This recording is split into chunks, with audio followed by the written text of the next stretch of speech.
Hi hello నమస్తే welcome to class TV నేను Alankrita. Jubilee hills by ఎలక్షన్స్లో ఆల్రెడీ ఎలక్షన్ డేటు మళ్ళీ రిజల్ట్ డేట్ కూడా అనౌన్స్ చేశారు. కొన్ని పార్టీల నుంచి అభ్యర్థులను కూడా సెలెక్ట్ చేశారు. మరి ఈ హోరాహోరీ పోటీలో ఎవరు విన్ అవుతారా ఎవరు ఓడిపోతారా అనేది పక్కకు పెడితే ఒక రకమైన అట్మాస్ఫియర్ ఈ బై ఎలక్షన్స్ అనేది జరుగుతుంది కాబట్టి మన జూబ్లీ హిల్స్లో దాని గురించి మాట్లాడడానికి ఈరోజు మనతో పాటు నట్టుకుమార్ గారు ఉన్నారు. హలో సార్, నమస్తే. సార్, ఇప్పుడు కాంగ్రెస్ తరఫు నుంచి నవీన్ గారిని నిలబెట్టారు. అందరూ అంటే ఆయనకున్న ఇక్కడ లోకల్ పాపులారిటీతో చూస్తే ఆయనే విన్ అవుతారని చెప్తున్నారు. మరి ఇంకొందరేమో బీజేపీ తరఫు నుంచి కూడా ఇద్దరు పోటీల హోరాహోరీగా ఉన్నారు, ఎవరిని నిలబెడతారనేది తెలియట్లేదు అంటున్నారు. ఒకవేళ వాళ్ళ కోసం ప్రచారానికి అమిత్ షా గారు వీళ్ళందరూ రావచ్చు, పెద్ద పెద్ద వాళ్ళు, మేబీ వాళ్ళు గెలవచ్చు అని అంటున్నారు. ఈ పోటీలో ఎవరు గెలుస్తారు, ఎవరికి ఓటేస్తే బెటర్ అంటారు? ఫస్ట్ అంటే ఇక్కడ బలబలాలు చూసుకుంటే కాంగ్రెస్ పార్టీ నవీన్ యాదవ్ గారిని పెట్టింది. వాళ్ళ ఫాదరు ఈ సినిమా ఇండస్ట్రీని, ఫెడరేషన్ని, కార్మికుల్ని ఫస్ట్ నుంచి బాగా సుపరిచితుడిగా ఆయన మొత్తం టోటల్గా ఫెడరేషన్ పెట్టింది కానీ కార్మికులు చూసుకోవడం కానీ ఆయనకు మంచి అండదండలు ఉన్నాయి. 20,000 18,000 నుంచి 20,000 ఓట్లు గెలుపు ఓటమిలకి సినిమా ఇండస్ట్రీ చేస్తుంది. నెంబర్ 1. కనుక అక్కడ ఆ పొజిషన్లో ఆయనకు ఉంటే నవీన్ యాదవ్ గారు లాస్ట్ టైం ఎంఐఎం తరపు నుంచి నించొని మాగంటి గోపీనాథ్ గారి మీద 7,000 ఓట్ల తేడాతో ఓడిపోయాడు. అంటే ఎంఐఎం అంటే ఒక సింగిల్ పార్టీ, ఓటింగ్ అనేది వన్ సైడ్ ఓటింగ్. ఆ రోజు బీఆర్ఎస్ గెలిచింది. బీఆర్ఎస్ గెలిచిన తర్వాత మాగంటి గోపి గారు అయ్యారు, ఎమ్మెల్యే అయ్యారు. అయితే మాగంటి గోపి గారి మిస్సెస్ ఇప్పుడు నించున్నారు. ఆయన చనిపోయాడు, దురదృష్టవశాత్తు ఆయన చనిపోయాడు. వాళ్ళ మిస్సెస్కి ఇచ్చారు. అయితే ఆ మిస్సెస్కి సీట్ ఇవ్వడం వల్ల ఎంత దాకా వర్కౌట్ అవుతుంది? ఇప్పుడు మాగంటి గోపి గారు నాకు బెస్ట్ ఫ్రెండే. అలాగే నాకు నవీన్ కూడా నాకు చిన్నప్పటి నుంచి నవీన్ చిన్నప్పటి నుంచి మేము ఎదురు ఇళ్ళే కాబట్టి ఇక బాబాయ్ అనుకుంటుంటే నాకు సొంత బ్రదర్గా చంద్రశేఖర్ యాదవ్ గారు నేను మంచి బ్రదర్గా ఉంటాం. అయితే ఇప్పుడు ఇద్దరు మనకు కావాల్సినడే. కానీ ఆయన చనిపోయాడు, వాళ్ళ మిస్సెస్కి సీట్ ఇచ్చారు. Is a worker. Already Naveen Yadav వర్కర్గా ప్రతి మాస్ ఏరియాలో ఆయనకు మంచి పేరు ఉంది. ఎందుకంటే 7,000 ఓట్లతో ఓడిపోయినా ప్రతి దాంట్లో వర్క్ చేయించుకుంటూ వచ్చాడు, ప్రతిపక్షంలో ఉంటూ కూడా. ఇక్కడ కాంగ్రెస్ పార్టీ ఆయన ఎన్నుకుంది. ఒకటి ఈయన గెలుపుకి ఏంటి చెప్తాను.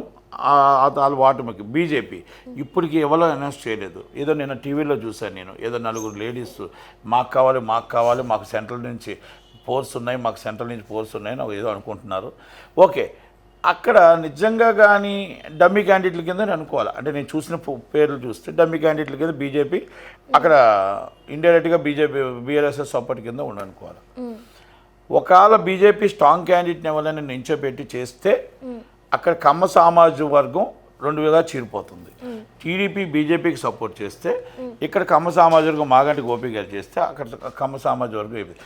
కమ్మ సామాజిక వర్గం ఆల్రెడీ మనకి ఈయన తుమ్మల నాగేశ్వరరావు గారు కూడా కాంగ్రెస్ నుంచి ఉన్నారు. వాళ్ళకి సుప్రజితగా బాగా రిలేషన్షిప్ ఎక్కువ ఉంటుంది.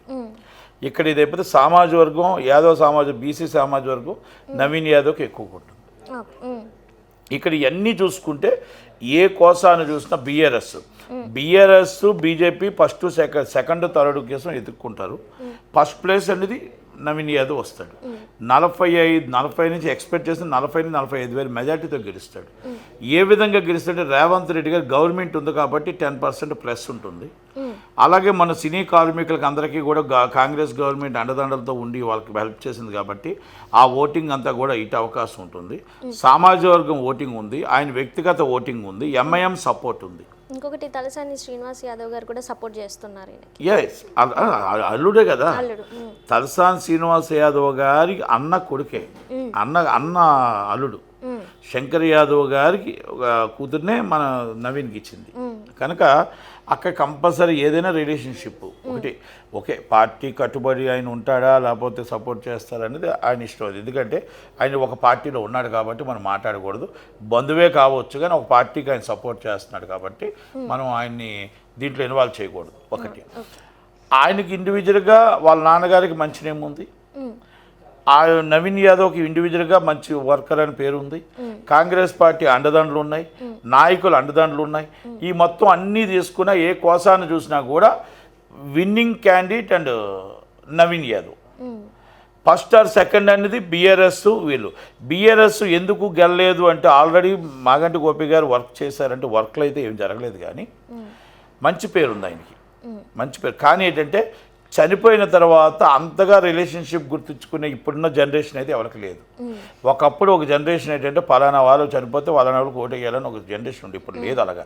ఎందుకంటే మనం చూసాం, మన సాయన్న గారు 6 సార్లు గెలిచాడు ఆయన, వాళ్ళ అమ్మాయి గెలిచింది, యాక్సిడెంట్లో చనిపోతే కాంగ్రెస్ వచ్చింది అక్కడ.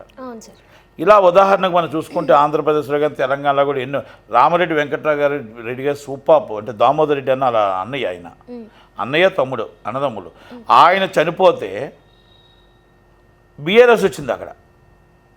మంచి వర్కర్ ఆయన, మినిస్టర్ చేశాడు రాజశేఖర రెడ్డి గారి గవర్నమెంట్లో, అన్నీ చేసినా కూడా ఆమె మిస్సెస్ ఓడిపోయింది, మిస్సెస్ అబ్బాయి ఓడిపోయారు. అంటే ఇక్కడ గెలుపు వాటములు అనేది ఇప్పుడు ఎవరు యాక్టివ్ ఉన్నారు, ఎవరు వర్క్ చేయగలుగుతారని చూస్తున్నారు. ఆ దాంట్లో ఫస్ట్ ప్లేస్కి నవీన్ వస్తున్నారు, second place third place BJP and BRS. వీళ్ళిద్దరూ కూడా ఆమెకి పాపం, ఆమె ఏంటంటే ఫస్ట్ నుంచి మాగంటి గోపి గారితో వచ్చి యాక్టివ్గా ఆమె ఉండుంటే బాగుండు, కానీ ఆమె లేదు కాబట్టి మైనస్. బీజేపీకి మైనస్ ఏంటంటే బీజేపీకి ఒకటే, అక్కడ ఎవరి క్యాండిడేట్ని చేసుకోవాలో ఏంటో అనేది లేదు. దత్తాత్రేయ గారి అమ్మాయిని కానీ నించోబెడితే కొంచెం టఫ్ అండ్ టఫ్ వస్తుంది. కానీ ఏది ఏమైనా వాళ్ళంతా అటు ఇటు ఉన్నా ఇక్కడ విన్నింగ్ క్యాండిడేట్ ఫస్ట్ అయితే, సెకండ్ థర్డ్ వాళ్ళు చూసుకోవాలి తప్ప. నాకు తెలిసి Jubilee hills is winnowing Congress. Advance congratulations and Naveen Yadav. అంటే ఇది మనకు కనబడుతుంది, ఎక్కడ చూసుకున్నా, ఏ కోసం చూసుకున్నా ఆయన ఒక పొజిషన్ లో ఉన్నా లేకపోయినా ఎక్కడ ప్రాబ్లం ఉందన్న ఈ చుట్టుపక్కల సరౌండింగ్స్ కి క్లియర్ చేస్తారు. ఇంకొకటి ఏంటంటే కాంగ్రెస్ అండదండలు ఉన్నాయి, గవర్నమెంట్ ఫామ్ లో ఉంది. రెండోది ఎంఐఎం పుష్కలంగా అండదండలు ఉన్నాయి. ఎంఐఎం ఇస్ ఆల్రెడీ ఆయన ఎంఐఎంలో ఉండి బయటకు వచ్చాడు, కాంగ్రెస్కి వచ్చాడు కనుక ఎంఐఎం పూర్తి ఆశీస్సులు ఉన్నాయి. ఎంఐఎం ఎవరో చెప్తే వన్ సైడ్ ఓటింగ్ వేస్తారు కనుక మన లాస్ట్ టైం బీఆర్ఎస్ 2 సార్లు గెలిచినా ఎంఐఎం తరపు నుంచే గెలిచాడని చెప్పొచ్చు. ఎంఐఎం ఇదే మాగంటి గోపి గారి మీద ఎంఐఎం నించుంటే ఇదే మా నవీన్ యాదవ్ 7,000 ఓట్లు తేడాతో 300,000-500 ఓట్లు తేడా వస్తే ఓడిపోయేవాడు. కనుక అంత పవర్ఫుల్ ఉంటుంది కనుక 40,000-45,000 ఓట్ల మెజార్టీతో నవీన్ యాదవ్ గెలుస్తాడని చెప్పగలం. ఇక్కడ ఎవరు గెలుస్తారో, ఎవరు సినిమా ఇండస్ట్రీ అది 100% మన నవీన్ యాదవ్ గారికి ఓటింగ్ పడుతుంది. వాళ్ళ ఫాదర్ నుంచి అవ్వచ్చు, కాంగ్రెస్ పార్టీ రేవంత్ రెడ్డి గారి దగ్గర నుంచి అవ్వచ్చు, నిర్మాతలు అవ్వచ్చు, అందరికీ కూడా ఆయన సుపరిచితుడే. కనుక నవీన్కి ఎంత పేరుందో వాళ్ళ ఫాదర్కి కూడా అంతకన్నా ఎక్కువ పేరుంది. కనుక 100% winnowing seat Naveen. Okay sir, thank you. So elections కూడా ముందే ఉన్నాయి, ఓటింగ్ రిజల్ట్ కూడా ముందే ఉంది కాబట్టి మేబీ మనందరం వెయిట్ చేద్దాం. కానీ క్లియర్ కట్గా తెలిసిపోతుంది ఎవరు విన్ అవుతారా విన్ అవ్వరా అని. మరి చూద్దాం రిజల్ట్ వరకు వెయిట్ చేసి. Thank you.